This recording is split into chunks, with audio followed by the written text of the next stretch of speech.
નગર પ્રાથમિક શિક્ષણ સમિતિ દ્વારા શહીદ દિન નિમિત્તે પ્રાર્થના સભા તથા કાંતન કાર્યક્રમ રાખવામાં આવ્યો હતો। સાથે સાથે પેવર બ્લોકનું ખાતમુહૂર્ત કરવામાં આવ્યું હતું।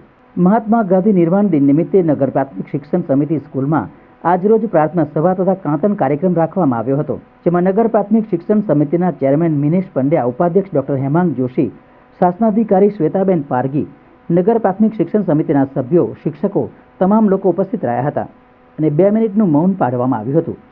સાથે પુષ્પાંજલિ પણ અર્પણ કરવામાં આવી હતી। શિક્ષિકા અને શિક્ષકોને સન્માનપત્ર પણ આપવામાં આવ્યા હતા।